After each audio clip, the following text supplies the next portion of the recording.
Go ahead. Chestnuts roasting in the studio. Oh, everybody knows that I'm about to offer this simple phrase. Oh, yeah. From kids from 1 to 92. Ooh, yeah. Hell, Dave and Maurice might even want to hear this too. Oh, yeah. But although it's been said many times, many ways, ladies and gentlemen, welcome back to the Prop Culture Podcast. No, I'm not old, jolly old Saint Nick. I am your host, Matt Trader. And to my left, as always, he's not Cousin Eddie. But today, this show is going to be good, like cat food jello, baby. That's right, because we're going to be talking about Christmas all day long. So if you like Christmas, if you like the holiday season, this is the place to be right here on Prop Culture. So with that said, Shane, what's up, brother? What's going on, man? You ready for the holidays? As ready as you can be. Yeah. I mean, being in December, how about you? Yeah, man. Yeah, I can't complain. You know, I'm always juiced up for the holiday season, man. Yeah. Especially when you got kids now. It's just like, man, I love it. I always have loved it, but now it's even special, man. You know, special. It is. I mean, that's a part of it. To be honest with you, I think the best. This is my favorite time of the year. I always say this is the time of year where differences and anything else goes to the wayside with family and friends. You know, if you've had a difference, you had a spat, you had anything. This is that time of year that brings you a little closer together, right? Because it's supposed to be about family. And, you know, again, you know, it's weird. The Christmas spirit, I feel like this year is a little more than it has been in years past. I don't know why. I just feel it a little more this year. I don't know if it's just me, but I feel like there's a lot of people You're engaged too, man. So that probably has a lot to do with it. You're excited about that. You know? That could be it. I've just noticed a lot of people getting into the spirit a little more, you know, this year, and maybe that's just because the last 2 years have been kind of COVID filled. You know what I mean? Yeah. I think people are back in action. I think too. You know, like you said, I think you know, COVID's not running rampant like it was. So I think people feel a little more free. To get together. You know what I mean? So that could be definitely it. What's some of your traditions, man? Like what typically, like, you know? So traditionally, I think mine is really is still Christmas. Well, so I used to, and I might still do it this year, is every Christmas Eve, my family, like my sisters and I pack a sleeping bag and stay at my mom's house. All right. So that's awesome. Since I've been an adult, it's always, no matter what, I just pack the sleeping bag and go stay there. That's awesome. So, like, you know, you wake up. Go ahead, I'm sorry. So you wake up on Christmas morning like you used to. You know what I mean? Now, this time it's a little more uncomfortable. I'm on the floor somewhere or a couch. Are you under the tree? Like, are you the present? Yeah, pretty much. I'm literally tucked underneath the tree almost. Let's wake up and see how drunk Shane got last night. Well, and it's typically, that's the other thing is, as we've gotten into the more adult-like stages of Christmas, like Christmas Eve, we typically have drinks and all that kind of stuff. So it's drinks and playing cards, stuff like that. Typically is a Christmas Eve. But Christmas is pretty, you know, Christmas dinner. So what about you? Any traditions? Yeah, man. I mean, it just throughout the years they change. Obviously, you know, when you're younger, you know, I mean, I could go through the whole lineage of it, right? At some point, we probably will because we got an hour. But I tell you one thing I always do to kick off the season. Well, there's a lot of things I do to kick off the season, but one thing I'm going to do this week is in the Italian culture, we do this thing called the 7 fishes. So it's I don't even know when it started, but basically. Italians always get together on Christmas Eve. We don't do it Christmas Eve anymore. We do it at some point in the holiday season. But basically you get together and you're supposed to eat 7 fishes, and you cook them all different ways, and they could be any fish you want, really. I'm sure there might have been like a traditional 7 originally, but it's kind of migrated into just cook 7 fishes. But we actually only do one. My buddy, I get together over my friend's house. His family is really the Italian family that's been doing it. My family never really did it, but his family always has. So we've done it since like high school with these guys, and we get together and they cook up codfish. And this is like, it's not your ordinary cod. Like they have to go up to Wilmington to get it from the Italian market, and then they spend like 3 or 4 days draining it, and it's like this like whole process. All the old Italian guys, man, that's like their thing. There's actually a movie called The Feast of Seven Fishes where they talk about this. It's funny. I just discovered this over the past week. But we get together, man, and we cod and we sit around and we take shots of anisette, which I'm not like a huge fan of black licorice, but on that day I am. We drink a lot of Crown. Yeah. We just tie one on, man. It's just a party. We sit out in my buddy's family's little garage, and we listen to Dino and Frank Sinatra on the just like an old school like CD player, basically, you know, and just let the music play, man, and just tell stories, and it's fun. And then we wind up at usually at Tommy Burdett's house at some point. The last couple of years, we've wound up over there, getting down. But yeah, it's a thing that I like to do to kick off the season. But man, that's just one. So have you done it already? No, we're going to do it. I think we're doing it Thursday this week. Okay, so that's during a weekday too. Well, yeah, man. Honestly, it's so hard. Feeling. Well, it's so hard because we do family stuff on the weekend. Yeah. So it's like I can't tie up a weekend, you know, especially with kids. So and this time of the year, really, every day is a weekend almost at this point. I mean, people are checked out. It's very weird to say that. People are in Christmas mode right now. You're almost. I think you're spot on. Every day feels like a. I don't want to. Maybe a Friday. It feels like every day's a Friday. Like where it's like you're getting off, but you have something else to do, and it doesn't matter. The next day, you're like, all right, well, tonight's a Christmas party. This is, and you understand the next day you might feel it, but it's everybody's in that same rhythm too. I'm gonna test your hip hop knowledge. There used to be a hip hop group called The Witch Doctor. They had a song called "Every Day's a Holiday." Every day's a holiday. So either way, we'll get sidetracked on hip hop, but yeah, every day's a holiday. But yeah, man, it's like I told my wife the other day because I make a lot of cookies and I drink a lot of White Russians. Oh yeah. So I sit around, man, together? Watch football. I do. She does. Do you mix them together? She does. Oh, well, do you dunk them together? Do you use the White Russian? Do you put a little bit of man? I mean, listen, I'm just saying. It's milk and cookies. Just saying. I have made a White Russian in Captain Crunch, which is on video. Yes, I did see. Yes, you've probably seen that. I did see that. Some cranberry sauce in there. That shit was good. Boy. Okay, the cranberry sauce might have been a little much, but I was with you with the White Russian. But I tell you, I told my wife, man, I was like, we start drinking. I told her, I was like, I don't know when we're gonna stop the next couple of weeks. And then we're not everyday drinkers. We're like weekend drinkers, you know. But it's just something going on every fucking day, you know. That's what I feel like. This is the time of year where, like, there is something always going on, and when you become an adult, you know, over 21, you know, drink responsibly. It's like it's always something to do. Everybody's always having drinks. Everybody's always around. Love, nothing but love, fun, all that kind of stuff. For me, you know, I've enjoyed getting out shopping this year. Like, I've bought stuff online, so don't get me wrong. I've supported online shopping. Yeah. But most of the stuff I've gotten has been, I've been going to the outlets, doing that kind of stuff around here, which has been actually great. It's been fun to go out, hear the Christmas music playing. Yeah. You see the stores decorated up for Christmas. I love that kind of stuff. Like, to me, the festive part of this is the pageantry of Christmas is everything I love. You know what I mean? The pageant, you had me at a holiday that has pageantry like this. I'm in. I'm sold, dude. You know what? Hold on. I got a question for you. What's your favorite top 3 Christmas movies? Well, number one, you know this because I talk about it. I've got the picture hanging up in my bar room. Yeah, It's a Wonderful Life. Yes, that movie, man. Sorry, I'll probably go off on tangent from it. I mean, that movie it's something I watch every year, usually with a bottle of wine, just my wife and I.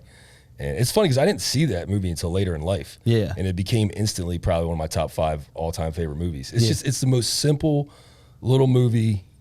It's just for some reason it has a meaning it balances me out. Like there's something just so simple and therapeutic about it. Like no matter how great of a year I've had, no matter how bad of a year I've had, it's something that just always kind of brings me back to the mainframe, you know, when I watch it, you know, and there's so many just relatable things, you know, this guy, you know, had these big aspirations to go off and do, you know, all these great things that George Bailey wanted to do, you know, and he got, you know, kind of sucked into, you know, family business and taken over for his dad because his dad passed away. And, I mean, that's just that dinner scene where him and his dad are talking before his dad dies. It's like there's just so many parts to that I feel like in my body. Do you think they could remake it? Do you think they would? If they remade it, would it be the same? I have often I've often thought about it, and I'd love to see a remake of it. I don't know who plays Bailey. You know, I don't know. I mean, who plays Matthew George? McConaughey, man. Yeah, I could see McConaughey probably playing Bailey. He's got that down home. He's a type very of personality. Yeah, if I was going to put somebody in that role, Yeah. it would be him, just because he has that role of kind of.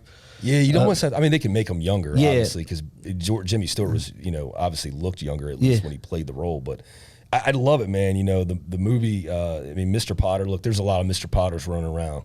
This world, yeah. Oh, right? yeah. You know, and when you see the scene where him and Potter are sitting there and he's offering George the world to come work for him. Yeah. You know what I mean? Because that's what people do. They offer you the world. You know, they try to buy you basically with all this glitz and glamour, and really they just want to own your soul. Yeah. And he kind of understood what was going on, but he really figured it out when they shook hands. Yeah. And he just knew, and he was like, nah, I'm not. I'm a big proponent of scene's energy, awesome. man. Listen, here's the one thing. People give you energy all the time, Yeah. man. If this might sound crazy, but, people put out how they are, how Yeah. they feel, Yeah. what their feelings are, or what their intentions are. And me and you vibe from day one. Day one we met, it's always been love. And it's funny because sometimes you meet people and you go, I don't know what it is. You could have a great conversation. I don't know what it is, but I just don't trust that motherfucker. Yeah. You know what I mean? Yeah. There is times where I'll walk away from a conversation and go, I like that. Yeah. He seems like a nice guy, but something about, you know what I mean? Dude, Have you I'll tell done you, that? Something about him. I have. And That's- I'd be lying to say I haven't, but sometimes your intuition is impaired in moments like that. Because I know a lot of my best friends in life, I grew up either just battling against them in sports or whatever. Yeah. But some of my best friends I didn't like as a Yeah. kid, and now we're best friends forever. So Yeah. sometimes that could change. I think as guys we're always kind of sizing each other up to a point. But I'm Yeah. with you. I always try to give everybody the benefit of the doubt. But That's what I mean. I would be lying to say that doesn't. No, happen. you don't walk. Yeah. All I'm saying is there's Yeah. sometimes. I mean, I don't know what the scale of accuracy Yeah. is, but you've met people and you go, I like him, but Yeah. there's something about him, and Yeah. it could be completely not a bad thing. It could just be a weird thing. They're in there, you see them one day and they're here, and you're like, Yeah. I never would have painted them for that's Yeah. what it was. But that's the kind of stuff. I'm a big proponent of people put energy out into the world. But That's another thing about It's a Wonderful Life. I love how it shows how connected you are to everybody else's life, and how no matter how irrelevant you may think your life is at the time when you're struggling, you really have an effect on everybody else. If you weren't here, and it's again, it's so simple. It's crazy, man, and I love what's the end. It's no man's a failure who has friends. That's what it ends with. I mean, it's beautiful. But that's the holiday season, right? Yeah, that's what it comes down to, is where you're supposed to be surrounded by the ones closest to you. Yeah. And as long as you realize that you're rich with all of that, Yeah. money and everything else goes by the wayside. You know what I does, mean? man. Because at the end of the day, if you're wealthy with people who love you, you're the richest person. Yeah. You're the richest person in the world, because there's plenty of people that are rich that everyone hates them. Yeah. There's plenty of people that have money and people are like, they're pieces of and they're terrible people, and no one wants to be around them. They're alone. Yeah. So I think, if you really look at it, this is the holiday season where currency, I know we spend a lot of money, Yeah. but really it comes down to, you find out really the people who want to be around you, those are the people that want to be in your life. And you typically, I don't know, just speaking from it, you typically hear from a lot more people at this point in time because they remember you. They go, there's that one thing that goes off and go, I'm going to reach out to, I haven't talked to this person in maybe a year. I'm going to call them just to say, hey, man, I just check in. Maybe you'll lose touch with somebody. But this is typically where you kind of almost, you check your bank account on who's around, you know what I mean, and who's important. So it's funny, man, because it goes back to what I was saying about the Seven Fishes thing and what you're saying. My buddy Anthony and I, we grew up together. We grew up since we were 5 years old. Our families have been friends through multiple generations, and we don't see each other but probably once or twice a year. But we make it a point that we're seeing each other on this one week, this one time of the year, and it's like you've never left. But that's what I mean. Like you never leave that moment, man. But in that moment that you guys spend together, it's like you've recaptured everything that was missed in the last 8 months, whatever it is. Yeah. And you're just so thankful that it's a Christmas tradition. And again, it's almost like checking your bank account, but this bank account's just full of love. You know what I mean? It's that exactly. You're checking your bank account, and it's about love. Who's around you. your friends and your family who are there for you, because a lot of people, you know, a lot of people don't really understand this aspect when you're younger, but when you're older, that's what matters. Like, it's the time spent. When you're younger, all you care about is gifts, you know? When you're older, you're like, I just want to sit at the dinner table with my family, or I want to be out with my friends. I want to do this. We have this tradition.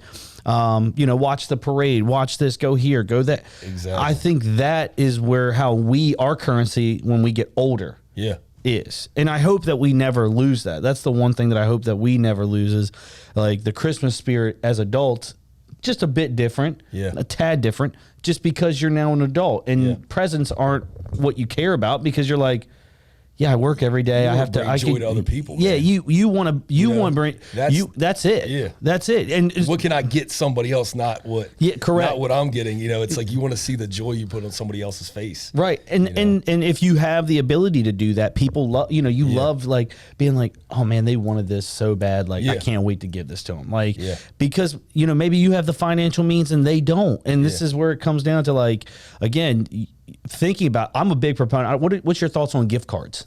Do you like gift cards or do you not? I mean, nowadays it's just an easy thing to give out, but I mean, I mean, I don't know. I don't know how much we really give them. Do I like them? Yeah, because they're easy. And I think it's kind of cutting to the chase of like, I don't want to overthink. Like at this point, it depends on who I'm giving it to. Like obviously, you know, I don't like giving kids gift cards. Yeah. But if it's an adult, it's like, look, here, just take a gift card. Let's get it out of the way. Let's start having drinks and let's hang out because that's what we're really here for. Yeah. It's like basically what you just described was a wedding. Exactly. Here's your box set. Welcome. You put it in. Well, that's nothing but that's a cover charge. A gift card is a cover charge to the wedding. Thanks for throwing this awesome party. Here's a little bit back. Have fun at Bed Bath and Beyond. Thanks for the fucking free drinks. That's what. It's funny because I'm a big proponent of if I can get you something, I want to get you a gift. Yeah. Because I think it means more to actually sit down and think about what I can get you. Yeah. Like, okay, what is it that you like? What's something? And listen, I've had people get me stuff that, you know, I would have never bought for myself. Like literally things that I'm like, I don't know. I don't need that. Yeah. But then I love it. Like I love it and I use it every day or it's in my office somewhere. And it's one of those things because they're the most special for me because someone actually walked past it and said, oh, this would be perfect for Shane. They recognized you needed it and you didn't even know you needed it. Exactly. And they were like, this would be perfect for Shane. Yeah, that's so cool. I like the gift aspect of people putting time, energy, effort. I don't care about the money part of it. Yeah. You know, I don't give a shit if it costs this or that.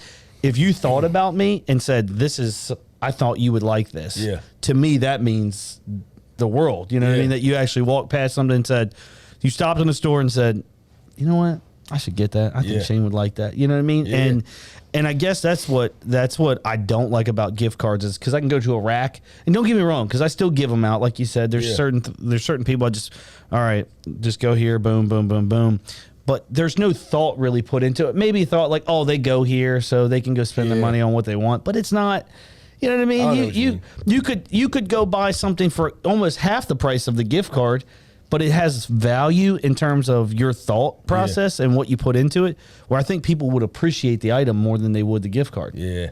I don't know. It's like I said, I'm just trying to hang out with people, man. I don't really worry about the gifts as much. Yeah. I mean, I do like obviously for my kids and my wife and things like that. And there are certain people, you know, I mean, look, it just depends on the year. A lot of times I just give people bottled whiskey. Yeah, that's a good. Hey, listen, liquor is a great gift, man. Whiskey is the best gift. Where's your go-to? Do you go Del Mar? Yeah, man. Tax free. I gotta support my boys at Del Mar. Hey, tax free. I mean, PK. Yeah, gotta do that. Tax free liquor. So back to the movie thing because we got sidetracked. Like we usually okay, you were at one. You're still on one. You know me. You should have asked this. Listen, number two. I guess you got to say National Lampoons. I mean, I mean, you know, Christmas Vacation's awesome. Yeah. Although it gets to the point where I've seen it so many times, it's like. It's still good. You still got to watch it. Man, number 3 is like tough. It's like asking me to like name my like top 5 favorite rappers, man. Once I get to a point, it's like it's all open. Yeah. I don't know, man. Number 3 wise, man. There's a lot of good Christmas movies, man. I don't know. What's your top 3? So I would say 1 is Christmas Vacation. Yeah. Because for me, I love the movie. Now you do have to take a break from it. You know what I mean? Like, Like I can't just go right in. No, because right now it's on AMC. I think it is. Yeah. Every night. It's on AMC like every night. So you have to kind of just take it in waves. You know what I mean? I would say that, and 2 and 3 are hard because I love Home Alone 2. That's a sleeper. Oh yeah, Home Alone's got to be up there. Home too. Alone Home Alone's 2. got to be up Listen, there. Home Alone 1, great. Home Alone 2 when he's in New York, the pageantry. Like again, that whole movie is just it's filled with New York kind of icona stuff, and like I love that feel of it. You know what I mean? Even though it was the same movie, Yeah, it Home made it Alone's feel, gotta be in the top feel. three, yeah. So if I'm able to, I would put the series Home Alone 1 and 2 as because it's almost like it's together. So yeah, so probably go-tos would be they come in pairs. They're like the turtle doves. Yes, that's right. Yes, They come in pairs, Yes, Duncan's Toy Chest. I just watched it last night. So it would be National Lampoon's Home Alone 1 and 2, and then number 3, I would probably here's where here's a toss up for me: Scrooged, with Bill Murray, and or Elf. I like Scrooge because Elf of Scrooge. They got the elf socks on. That's what I mean. The elf socks on today. See, that's a completely funny movie. In the Bill Murray Scrooge, it's still kind of funny. Yeah. But it's a little more serious, a little more deeper meaning to it. So they both have their place. I would say if I had to make a decision, which one I'd rather watch would probably be Elf, just because there's still moments I laugh. Like the other night, I'm not lying, we were sitting in bed and I'm watching Home Alone 2, and I laughed every time they were pulling stuff they were doing, and I still laugh at it. Like as a kid, I used to love those. Open up, little fella. We know that you're in there. And that you're all alone. And That's it's like, number 1 how stupid are these guys that they would do? Like, and literally, I was like, at one point, I said during Home Alone, I go, they would be dead right now if someone hit them with a brick, like a brick from that height, like multiple bricks. Like I was like, they would be dead. There's no way that someone would still be standing. But so Elf, speaking of Elf, that's like one of our Christmas traditions. So the night I put up the Christmas tree, we always put Elf on. Yeah. I usually go out and catch a pretty good little buzz, and I come back home and go up in the attic, pull the Christmas tree out, listen to some Christmas carols, and then we always put Elf on. So that's like our first movie that we watch every season. The introduction to the season. Yeah. But Home Alone, man, like, I have to put that top 3 because my kids love it. I'll tell you who really loves Home Alone more than anybody in the world. I will put him up against anybody at Home Alone trivia, and that's my father-in-law. Really? Dude, my father-in-law, shout out to JR, by the way. I love you, JR. Dude, he is obsessed. He will watch Home Alone every second of the day. Really? Dude, he's so obsessed with Home Alone that he literally painted his office the same color as the Home Alone house, that green that's in there. He like mimicked his office that's pretty after cool. Home Alone. That's pretty cool. He absolutely loves that movie, dude. He knows everything. He even knows, he's got a trivia question he was asked the other day. It was the name of the pharmacy that he steals the toothbrush from. Oh, wow. He knows that. I don't know. Hobbs and Woods or something like that. Wow. He knows it all, dude. JR is. You know what's crazy though? And I'll tell you this. What's crazy is, this is like remake, like now that we're in the era of we no longer get new Christmas movies. Yeah. It's remakes. Yeah. Or reboots as they call them now, where they take the old characters and they kind of give them a new thing. Okay. Hot take. What's your take on A Christmas Story? The new one? So, okay, we watched it. I thought it was good. I liked it a lot. Did you? And I'll tell you, honestly, I was kind of hit or miss with it until the very end. And the way they ended it, basically at the very beginning of the original movie. Yeah. Almost like this is when the narration, because he narrated the original movie. Yeah. Right? So it's almost like, oh, shit, that movie was basically based off the narration for the original movie. The way they tied it in was absolutely brilliant. Yeah. The movie itself, there was times where I'm like, okay, this is okay. I thought they did a good job with it. I mean, they didn't overdo it. The part where the guys were drunk coming down a slide. Yeah. That's funny. Yeah. That's just, I thought they did okay. I mean, it was a good job. I was, if I'm going to be honest, I was never really a big fan of Chris. I'm not a huge Christmas. I'm not a huge fan either. I've never been one for it. I was like, let's just watch this one, the new one. I'm not like 30 minutes in, man. I was so tired. Like I was just so like the movie just felt like it dragged a lot of times. And again, maybe it's some people's cup of tea, but I wouldn't. If I was going to suggest a reboot, that would be, it would either be Home Alone, actually with Macaulay Culkin and someone else. Well, they tried to not remake it, but they tried to do a sequel to it called Home Sweet Home Alone on Disney Plus. It's not bad, but it's not. But it's new characters. It's new. Well, Buzz is in it, and it's still based on the same neighborhood. Yeah, but But McCulkin is a security analyst or something now. They should have. The problem is no one wants everybody. The nostalgia factor of all of this is everybody wants to see them as the main characters. Yeah. So you couldn't have a Christmas Vacation without Chevy Chase. And Chevy Chase is absolutely insane. Yeah. So you can't even put him in front of a camera. Well, they did that with A Christmas Story well because they did have the old characters. That's what I'm saying. If you're going to say and here's the thing, like Will Ferrell's already said he would never do an Elf 2. Yeah. Even though they've offered tons of money for it because he's like, it'll never be as good as the first one, which is, I mean, honestly, maybe now it would probably be different, but he's probably right. I mean, it's hard to beat that original classic. You want me to tell you, if it's not a remake of A Christmas Story, but it's kind of in that same vein, and honestly, like, I kind of like it even more. I don't know if you've seen it. It's called 8-Bit Christmas. It's on HBO Yes, Max. I have seen that. Yes, Where he wants the Nintendo. Yes, I've seen that. Dude, that movie's good. No, it's actually, I enjoy to be that. honest with you, of course, Nintendo was like, I lived that era, so it's like, and then they had the whole plan on how to get it with the field trip. Yeah, the that bus. movie was fucking great. Hey, dude. listen, shout out to Doogie Howser, by the way. That was he was a man in that. Doogie Howser, yo, Doog. That was surprisingly good because that came out on. It was a straight HBO Max exclusive last year, and I was like, let's just see. I mean, you have nothing to lose. Some of the movies, it was good. It was good. Some of the movies get better over time, like Fred Claus.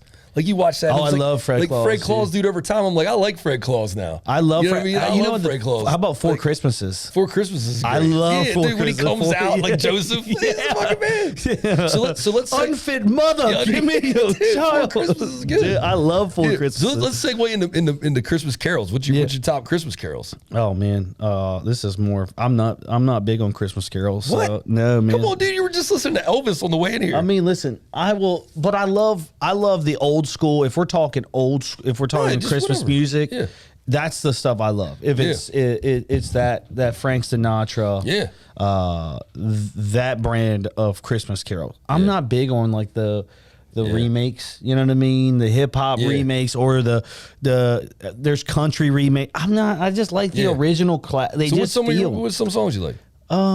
I don't know. I mean, shit. You just want to put Dino on and let it roll. Yeah, I just let it roll. Let it snow. Yeah, let it snow. You know what I mean? Those kind of things. Yeah, man. I mean, here's one song that we all hear damn enough of is Mariah Carey, man. Yeah. Oh my gosh. Did you know that she makes, I think that someone said, is it $2 million a year off of Christmas? Just alone. Yeah. Because it's played that much. That's insane. It's hard not to hate the song, though. I mean, it's hard to hate the song. I guess I should say. Listen, it's catchy. Every time it comes on, I still have it in my head. Yeah, it's catchy. I mean, it's got to be. If there was like an all-time catchiest song, I'd say that's probably up there. Would you say she's the queen of Christmas? Would you say she's? I mean, I don't know about that. I don't know about that. Who would you give it to? I don't know, man. That's a really big. I don't know. That's a loaded question, but I will say this. And I'm not saying she's the queen of Christmas by any means, but nobody can sing "Oh Holy Night" like Celine Dion. Okay. Nobody. There's nobody touching Celine Dion at "Oh Holy Night" ever. Like, I mean, there's some really good versions. Yeah. But Celine Dion is like, and it's like Dolly Parton with "I Believe in Santa Claus." Yeah. Ain't nobody, like, don't even try to remake that song. Yeah. Dude, speaking of Dolly Parton, I'll tell you a very underrated Christmas song. Hard Candy Christmas. Oh, dude, yeah. Hard Candy Christmas is deep, bro. That song is actually deep, bro. It like, is. That hits me, man. I like that song. I heard it on the way to the outlets one morning, and I was like, "Wait, what did she just say?" And dude, what? Like I was like, dude, I was so caught off guard by the song because it was a Christmas song, but it was like what she was saying in it. Yeah, I was like, "Wait, what?" Dude, like this is not. I'm telling you, that's a very underrated song. But yeah, man, like nobody with a Holy Night, man, like nobody just takes it to that level that Celine does, like on that like second or third Noel. Yeah. She just, I mean, she's fucking awesome at that song. I'm a big Dino guy. You know, I love Let It Snow. Yeah. Nobody's gonna sing Let It Snow like Dino, in my opinion. Yeah. You know, Someday at Christmas by Stevie Wonder is my all-time favorite song. The words are just amazing. I love the bells at the very beginning. You know, when you talk about something that just hits you, like that song, like Someday at Christmas, men won't be boys playing with bombs like kids play with toys. Yeah. I mean, dude, the lyrics are just amazing. I love Stevie. He's like my top 4 all-time favorite artists. So, yeah, man, I love Someday at Christmas. I could go on forever about Christmas carols. And I love Sinatra, obviously. Yeah, you know. Frankie, he's got that. I mean, that's why I'm saying Frank just jives, man. Wait, I'll tell you a sleeper song that nobody ever talks about. CeeLo has a version of White Christmas. Really? Now look, I don't like moving too much far from the traditional versions of songs when it comes to Christmas, but CeeLo's version of White Christmas, dude, that song hits, bro. Like you get a Christmas party going and you put that on and drop it. And like it's funny because it came out about the time my son was like 1 or 2. Yeah. So my kids have grown up with it. Yeah. So to them, it's like it's a legit Christmas carol. Yeah, to them, it's like a legit classic. carol. Yeah. But CeeLo's White Christmas, man, is a legit. But I mean, dude, come on, nobody can sing White Christmas like Bing. You know, I mean, that's what I'm. It's just that. Oh, speaking of which, I don't mean to get off this. My buddy, I was over his house over about 3 weeks ago, and he remodeled one of these old Victrolas, and he had an old Bing Crosby White Christmas record that he put on. And dude, when he put that motherfucker on, it was like it hit. I felt like you could hear the crackle. Like you felt like I was like, dude, am I in the 40s or something right now? Like, like you felt like you were in an old. I felt like I was in that time period. Yeah, just hits so much different, man. I think those. Speaking of which, if you're looking for records, come on down here to Kaiju Records, downtown Salisbury. My man Bip. All right, so downtown Salisbury, Kaiju Records. That's it, man. Yeah. No, sorry, I had to give a shout out to Bip. Go ahead. I think, man, those records from the 40s are kind of untouchable. Yeah. I mean, in terms of things, I just like the way they make you feel. At the end of the day, it's stuff that I grew up on, my parents grew up on. It's very wholesome. You know what I mean? And it's not. Maybe people like new school, and maybe I'm maybe that crouchy old man. Yeah. I'm not saying it can't be redone. Yeah. Just for me, those are the ones I grew up on. So I feel like with that music too. I said this on the way in. I was like, man, I was like listening to Elvis this weekend. Yeah. And I was like, there's something more peaceful about that music. Yeah. Than anything now. You can turn on a slow song from today, like today's, like our era or anybody else, and it doesn't hit the same music wise. It doesn't have the same effect that it does from then. Like they're just everything that those songs were based on making like just music for the soul. Like it was like they wanted you to feel it. Nowadays, I don't know if that's the case. I mean, I feel like you have a lot of different beats, you have a lot of different things going on, but I've always thoroughly enjoyed that music from the 40s. Even if like I told you, like, you know what, this time a year, get a crown on the rocks, put that on, just sit there and just mellow out to it, man. I love Christmas playlists. Of course, you come over before, and I've got the Christmas carols mixed in with like some jazz and some hip hop, and just mixing it all together, that little souffle, just dropping that Christmas music in there is good. I tell you, one song that's one of my favorite songs to listen to this time of year, and it's not a Christmas song, but it's called "Whoever's in New England" by Reba McEntire. Okay, and that's a dude. Reba's. Dude, let me tell you something. That's a Reba's pretty serious. Man. That song is raw when you really break down the lyrics of it. But my mom bought my dad when I was probably like, I don't know, 6 or 7, a 6-disc CD changer. And there was like, back then nobody had CD players, it was new. Yeah, everybody was starting to get them. And one of the CDs that she bought him was the Reba McEntire CD. And Whoever's in New England, he must have played that song on repeat that whole holiday. So it's just stuck in my head that that's a Christmas song to me because I grew up. Yeah, Reba's to that song. Reba's another one she's got some pipes on her too. I mean, she can sing, man. She can belt one out, dude. Dude, I'll tell you another song that was he got for Christmas was this. There's a artist named Lori Morgan, and she had a song called "Out of Her Shoes." Yeah, I'm not gonna go into it, man. That might be the most savage fucking song of all time. Really, dude, it's so wrong. Oh man. my God, it's terrible. It's not. It's called "Out of Your Shoes" by Lori Morgan. No, dude, it's some raw shit. Yeah, and when you really get underneath the lyrics, it's just, yeah. But anyhow, so speaking of getting things and being a kid, and what's your all-time like favorite Christmas presents you got when you were a kid? It's weird to think back, because I think perspective has given me so much in life that I look back and I'm thankful for everything I got. At the time, if I had to say, it's so weird because, growing up, it was the era of video games. All the gaming consoles were coming out. So, I mean, I remember there was the Xbox that came out. I remember specifically the Xbox, the year of the Xbox, because PS2 had launched the year before, and I had gotten a PS2. But the big thing, Microsoft was bringing this new, and of course, Christmas morning, I woke up early, like 2 a.m., something like that, and snuck up the steps. Like, so all of us, as kids, I have two sisters. We would all sleep in my sister's room downstairs. So it's always been like a tradition. We always all sleep together. So I wander up the steps, and there's this, this box, and I'm like, oh my gosh. Yeah. And it was that moment where I'm like, oh my gosh, those are the moments you live for. But, I think that probably was one of the bigger things. But I used to get wrestlers. Like, I used to love wrestling action figures. They were like, my dad will tell you that was like my jam when I was 5, 6, 7. As I got older, it was more of the gaming systems. You know what I mean? But I would say the Xbox is the most memorable because I just remember how. What was like your favorite how much gaming system? That was, you know what? I'm an Xbox guy. I'm an Xbox guy. Originally, I was PlayStation because PlayStation was the only one. What game did you get with it?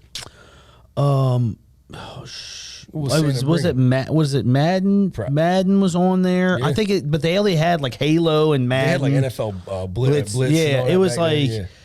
Yeah, they signed exclusive deals with certain companies, but I think it was Blitz now that I think it was.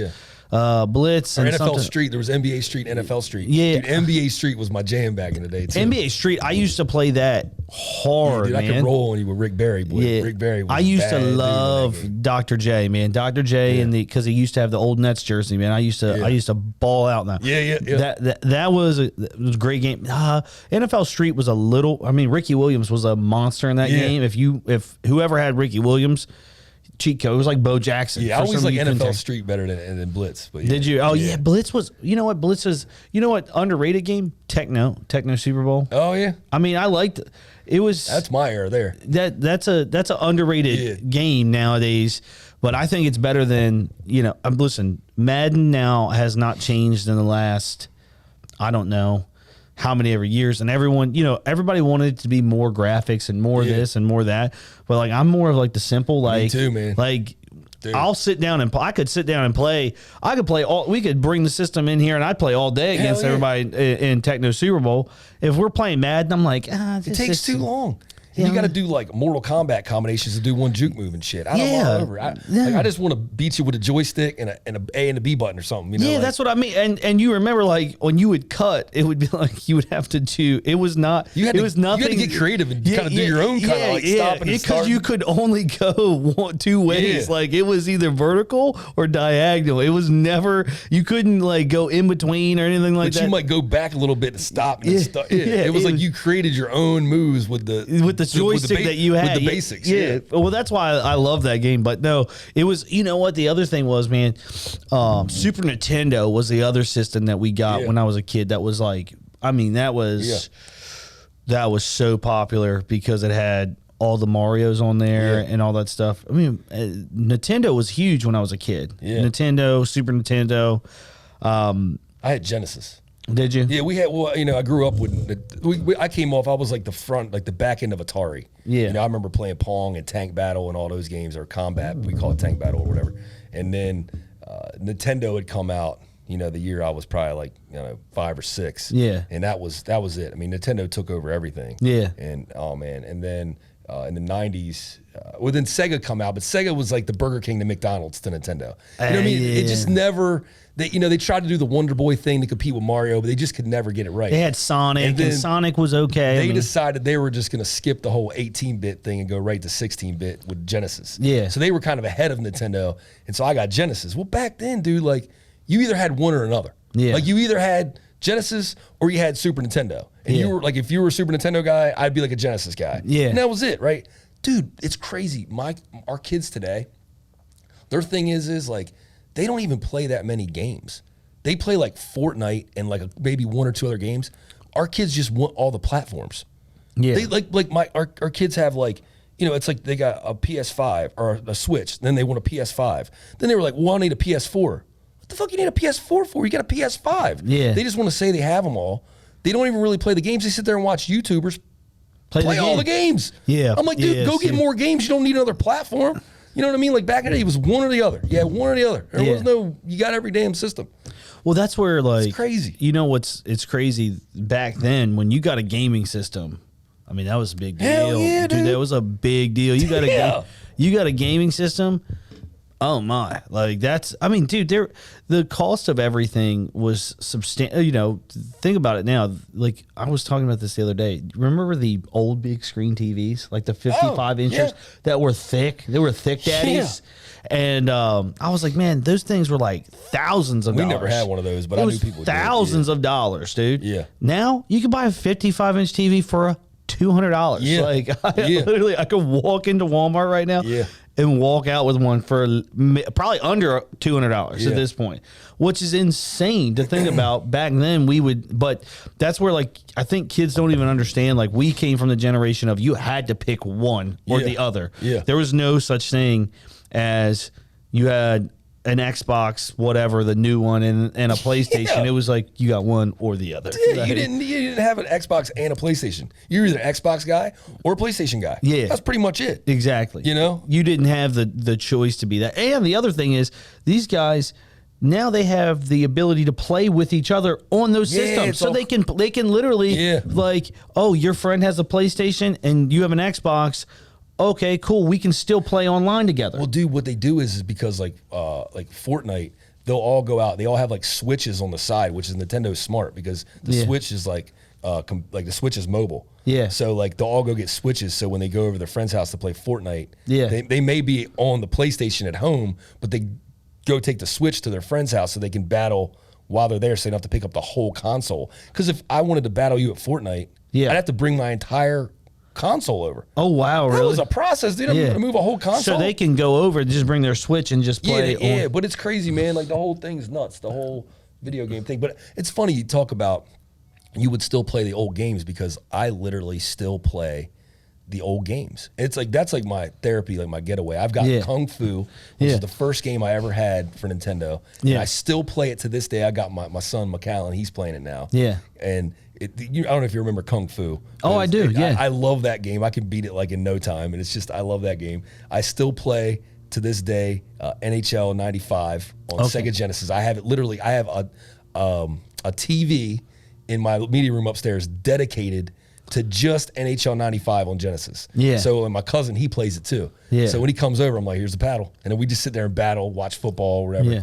And then, dude, one thing I always wanted, man, was because I love NBA Jam was just my game, dude. Yeah. And I mean, I've had it on everything, and I think that NBA Jam on PlayStation 1 rivals the tournament edition, NBA Jam tournament edition now, with computer assistance off. Okay, that's the only way to play it, right? But that rivals pretty much every version of NBA Jam or anything made like it. To me, I think that's the best version. But I always wanted the NBA Jam arcade game. Yeah. And I was telling my kid this. I was like, I always want an NBA Jam arcade game. Yeah. And never got one because back then you couldn't get a console. Yeah. And then one Christmas morning, dude, I woke up and Santa Claus brought it for my kids. Really? It was nuts. They were like, Daddy, look. I was like, Santa must have heard me talking, man. And he remembered that, dude, man. And I tell you what, man, I sat up and played this goddamn NBA Jam. I mean, I was it was bad. I had to cut myself off. I was sitting up to 4 in the morning for like a whole Christmas Just month. playing, Just just playing. playing. I couldn't pull myself away from it because you could play it online, like Yeah. this thing right here. Yeah. you You can can play play that people. online against other people. Really? I haven't played in a while because I was like, it was becoming a problem, and I'm not a It's- video game I can see how it person, can be but that was a problem. but that's basic level. Again, it's almost basic level entertainment. It's like, oh, I got some time to kill, and like it's not. I Dude. hate things that like. Listen, don't get me wrong. I have friends that still play Call of Duty and do all that stuff, and they're like, "Why don't you get online?" I'm like, Yeah. dude, I just don't want to. Like, I don't. Yeah. I don't. If it's a simple game, I'll play. Like you said, if NBA or Techno Super Bowl or even the old school Maddens, I'll play because Yeah. it's literally just like it's one shot. It's not. Yeah. It's not all kinds of craziness. But I don't. I think that's what we love. Is it wasn't a lot of thinking going into the Yeah, games. you played it it. in, you start battling. You played it to just play a game, Yeah. to occupy the mind. Yep. Nowadays, these are like you're solving puzzles. Yeah. You know what I mean? You're solving puzzles. It's interactive. People are living virtual lives on Grand Theft Auto. It's like it's crazy. You know what I mean? That's insane. We could have a whole conversation about That's video games. We That's- actually should do an episode about how fucking nuts the video game world is right now. well, that's where I'm saying like it's crazy because if you think about it, when you got a gift like that from Christmas for a video game, you were like, man, that occupied your day. Yeah. You know what I mean? Oh, you were like, I'm playing this thing Dude, all day. when I I'm got like, Mike getting off the Tyson's sticks. Punch Out one Christmas, Oh my gosh, yeah. I just sat there and battled at Mike Tyson's Punch Out for that was it. And how many times did you? Well, there was no books back there. There was books and magazines, but it wasn't until later on. Yeah. So you just had to figure out how to beat this game, and you just kept going back and going Yeah. back, and Oh, you had to take a beating, and I think that was Super Mario Yeah. for me too, man. Super Mario Brothers, the Super Mario Brothers 3 on Super Nintendo. That was the absolute hardest game because Yeah. you would reset if you didn't reset. Like you couldn't turn the system off. That's Yeah. the other thing. There was no save. yeah. They would give you you would have to write down on Mario. They would give you passcodes. Yeah. To get to the next level. Yeah. So once you had it, you could insert yourself to the next level, but it would start you at 1. Yeah. Like it would start. So say you got to level 3 or you got to level 4, it'd give you the passcode. But say Yeah. you went to the 8th world and you were like, oh, I got to go to bed. Yeah. The next morning you're going to be on the 4th world, but you don't get to go to the 8th one. You start back at 1. Yeah. It was starting It made all us over more again. mentally tough. I think it prepared us for business. Well, no, a lot. it's what, but it also remember it was like at one point you could just get into the rhythm of like, Yeah. oh, yep, jump, boom, boom, like you could play the game, muscle memory because you've done it so Yeah. many times, dude. Another thing is, I think we appreciated what we had more back then because, like these kids, they got so much stuff and they discard it. Like it's here today, gone tomorrow. I think our pop culture is going to have way more shelf life. I got a whole spiel about that. I've had, But that's why they're redoing movies from our generation. Yeah. They're rebooting movies from our Well, generation. there's They're- crossover appeal in that they're- too, well, because they they're- can sell it to us and they can sell it to our kids. But you're now But, yeah. starting to notice a lot of stuff that is coming back. A lot of things are coming back from our childhood. Obviously, because A, they've ran out of ideas. Yeah. And B, you really realize how great things were when we had them in the 80s and the 90s. Yeah. They just implemented a little more technology with them. So you're like, okay, this is, I see that there was a Nintendo system or something like that. Yeah, I think it was a Nintendo system where it has all of the Nintendo games. Yeah.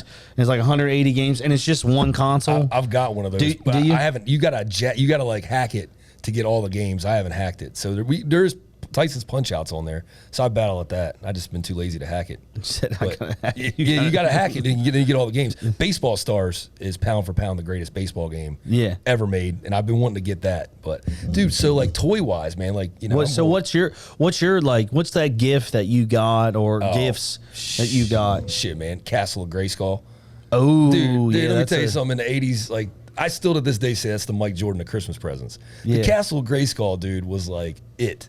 Like, yeah, the Castle of Grayskull, He-Man, and the Masters of the Universe was like everything was big back then. Yeah. But nothing was big as He-Man for that period of time. Oh no, man! He-Man was huge. absolutely dominated, and they were genius. I actually went back and watched the whole documentary when I had COVID about He-Man. I literally sat there and watched this like 2.5 hour documentary about He-Man and how genius it was.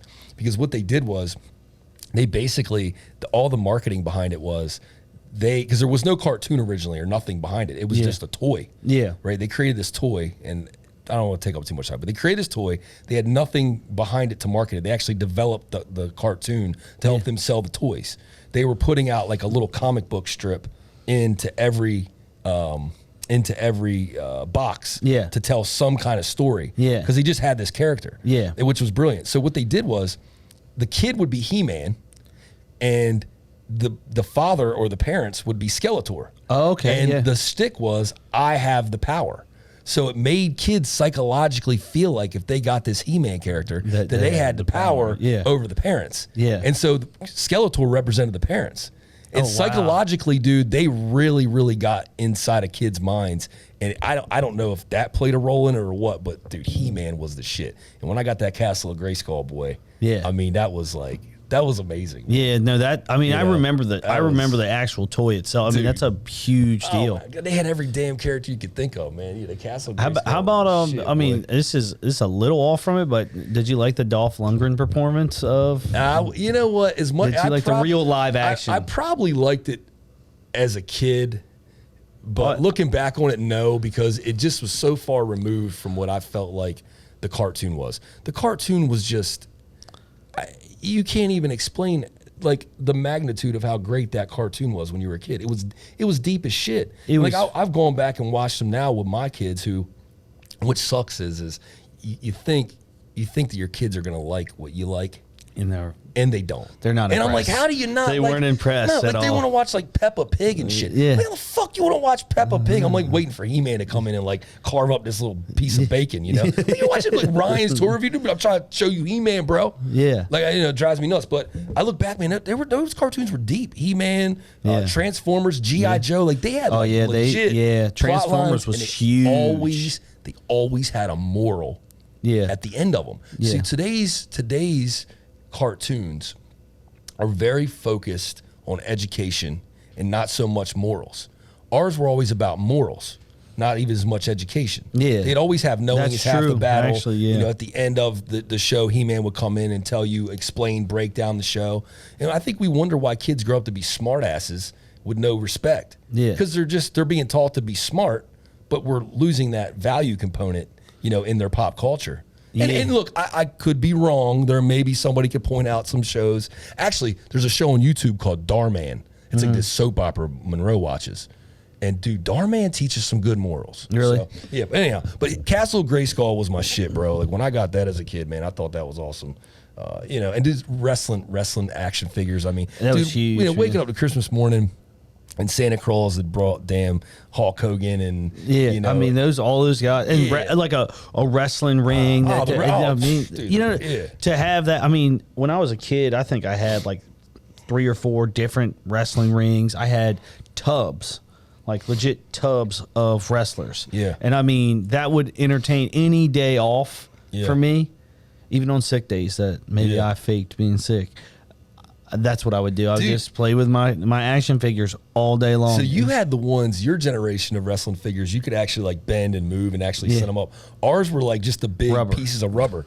So what we would do is we would take them all. We would take them all. Actually, it's funny. My buddy Anthony, who I talked about at the beginning of the show, he would come over and we would wait for the carpool in the morning. Yeah. And we would take like 20 men and we pick them all up and we drop them in the ring. And when they bounced, whoever went out would be out of the battle royal until we had one person left. You know, and that's how we did it. We just dropped them in and they would bounce out, and then like one person left would win the battle royal. We would occupy hours doing that shit. That's funny as hell. Actually, that's, to be honest with you, that was one of the things that, like, I mean, again, in childhood, playing with those, you had to have imagination to do it, and I think that's, some of these games don't allow you to have imagination anymore. You know, if you lose that portion of it, then you know it's kind of, you're taking away everything that kind of helps people grow in life. You know, so I so appreciate that. I'll tell you, you talk about imagination and imagination and magic. I mean, that's really what this time of the year is about. Yes. I mean, you know, just something that is about something that's larger than life. You know, as a kid, You know, Yeah. it's just that magic that surrounds it. Like when you're waking up Christmas morning and you walk downstairs and your eyes just open up, man. Like, you know, it's amazing. And that's like I watch my kids do it, and honestly, I didn't think anything could beat that feeling for me. Yeah. Because you hold on to that feeling pretty Yeah. much forever, fortunately. But watching my kids on Christmas morning, man, is like, there's literally nothing like that. Like I put up with them little son of a bitches all year long to see that. And it's all worth it. You know what I mean? No offense to my kids. I don't mean. Well, then you're up too as a parent. Like you're up at 2 a.m. man. They drive you crazy, man. You know, they drive you crazy all year. Do they get up early? Yeah, they try to get up early. You know what's crazy is that's like that trained me as a kid to get up early. Yeah, like I was like, man, Christmas Day was like 2. Dude, we camp out. We all camp out. My oldest son in Monroe's room. We all sleep together in his bunk beds. Yeah, and we all get up and go downstairs pretty much together. Like, yeah, you know what I mean. I want to experience it. You know, I think when I was a kid, I was always sneaking down before my parents. Yeah, you know, were coming down. You know, because you wanted to see see what Santa brought, man. I remember there was multiple times where I would leave the room. Yeah. Like me and my sisters would sneak up to see. Yeah. Has Santa been there? What's going on? The tree hasn't changed, and you're like, it's 12 o'clock, nothing's happened. Yeah. And you go back down, and then you're like, when is it going to be here? And then you're so amped and you're so tired as a kid, you fall asleep, and then you wake up, and then all of a sudden you come up there and you're like, yeah.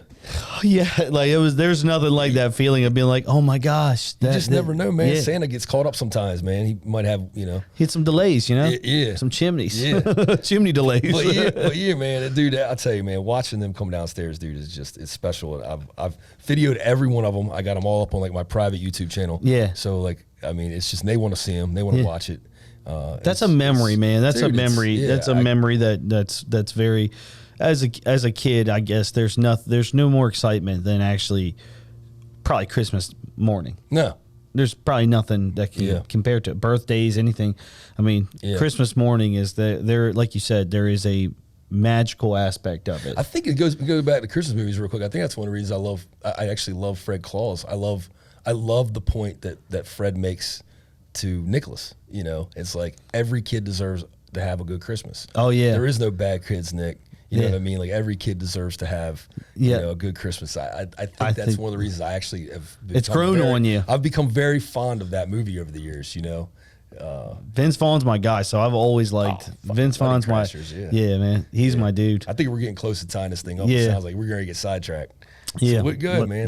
Let's bring her in. Let's bring it to landing. So hold on, man. Before we do, we got to talk about the NWO shirt. Oh yeah. I mean, we're gonna have yourself a merry little Chico. Hey, R.I.P. Scott Hall. Yeah, I mean, dude, you got the blinking NWO shirt. We've got to point this out before we get off the air. I thought it was. I was like, before I rolled out of the house, I was like, oh shit, I just grabbed it, and I was like, I'll put it on today. I was like, I didn't care because I have other shit to do today, so I can't wear this everywhere. I mean, I came with the Clark Griswold shirt. You did. Actually, check it out. I got my tree hat, my little tree guy on there. Yeah. And then I got my elf you sock. came decked out. So I came decked out and ready. And then right before we go on air, my man Shane puts on the NWO shirt and pretty much ended the conversation, man. No, come on, man. This was just a throw on. I had to throw it on. I was like, I can't. You have everything on. I'm like, oh shit. And I couldn't find my Christmas hat, like the Santa hat. Today I was looking all over because I have like a Santa hat somewhere. I'm like, why can't I find it? So I'm like, oh man, shit. So I just grabbed this off the rack. I'm like, we'll see what it looks like. But the Christmas season is for life. For life. But it's funny, actually, I feel like we're ending the show how we typically begin it with small talk. Yes, yes. Typically we would talk about that. But yeah, so go ahead, wrap it up real quick. No, man, the time of year, I hope everyone has a safe, Merry Christmas. And just enjoy the time you have. Spend it, love everyone around you, and embrace this feeling of just the magical feeling in essence of Christmas time. Yeah. Understand this time of year is it's something that represents something that's larger than life in so many different aspects, however you may interpret that. But and also don't get too caught up, feeling like you got to chase all these material things. And although we've talked about a lot of obviously material items that bring kids joy and stuff like that, but man, the real point of the holidays, man, is just it's really about like being there for each other, loving each other. All families are different, and you know, and everything looks different, feels different. But you know, it's all about friends, family, and togetherness. You know, so no matter what your Christmas is like, just know it's a great time of the year, and you can't really replicate, you know, this season. But before I ramble on any further, I'll go ahead and get off the air. But we appreciate y'all. Merry Christmas. Merry Christmas. Happy New Year. And we'll see you next time right here. Only on Prop Culture. See you.